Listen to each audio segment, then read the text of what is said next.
Nasir syntax group নির্বাচন পথে পথে। ত্রয়োদশ জাতীয় সংসদ নির্বাচন ঘিরে এক সময়কার আওয়ামী লীগের ঘাঁটি শরীয়তপুরের চিত্র এখন পাল্টে গেছে। জেলার ৩টি আসন দখলে মরিয়া বিএনপি, জামায়াত সহ অন্যান্য রাজনৈতিক দল। আর নির্বাচিত প্রার্থীরা জেলার উন্নয়নে অবদান রাখবে এই আশায় বুক বাঁধছেন সাধারণ ভোটাররা। শরীয়তপুর থেকে আব্দুল আজিজ শিশিরের রিপোর্ট।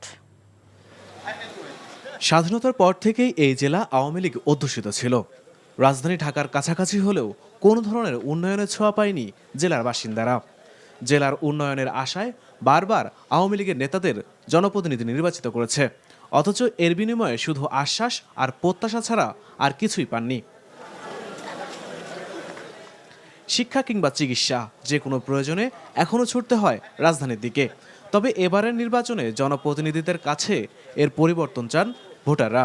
যারা আমাদের তরুণদের দুঃখ দুর্দশা বুঝবে, বেকারত্ব দূর করবে, জনস্বার্থে কাজ করবেন, জনকল্যাণমূলক কাজ করবেন, এইরকম প্রার্থীকে আমরা নির্বাচিত করব। গণ অভ্যুত্থানের পর আওয়ামী লীগ অধ্যুষিত এই জেলার ভোটের মাঠের চিত্র পাল্টেছে। জেলার 3টি আসনে নিজেদের শক্ত অবস্থান তৈরি করেছেন বিএনপি, জামাতে ইসলামী, ইসলামী আন্দোলন ও জাতীয় পার্টির প্রার্থীরা। ভোটের মাঠের হিসেব বলছে শরীয়তপুর 1 আসনে বিএনপির সাইদ আহমেদ আসলামের মূল প্রতিদ্বন্দ্বী জামাত জোটের জালালউদ্দিন আহমেদ।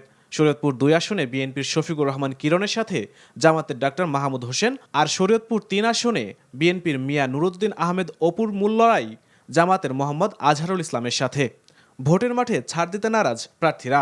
যদি বাংলাদেশ জাতীয়তাবাদী দল তারেক রহমানের নেতৃত্বে যেই দল ইনশাল্লাহ 12 ফেব্রুয়ারি নির্বাচনের পর যদি গঠিত হয়, আমরা শরীয়তপুরের প্রত্যেকটা জরুরি সমস্যাকে আমরা যেগুলো আছে সেগুলো প্রায়োরিটি ভিত্তিতে ইনশাল্লাহ আমরা পূরণ করব।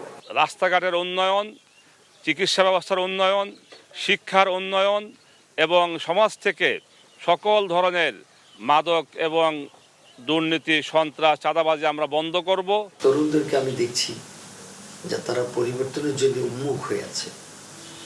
সব মিলিয়ে আমার মনে হয় যে ইনশাআল্লাহ আমরা আমাদের এই এলাকায় দাঁড়িপাল্লা মার্কা নিয়ে ভালো করবো ইনশাআল্লাহ। বিগত সময়ের মতো এই নির্বাচনে শুধু আশ্বাস আর প্রত্যাশার গণ্ডিতে সীমাবদ্ধ থাকতে চান না শরীয়তপুরবাসী। তারা চান নির্বাচিত প্রতিনিধিরা তাদের সকল সমস্যার সমাধান দিবেন। NTV news desk.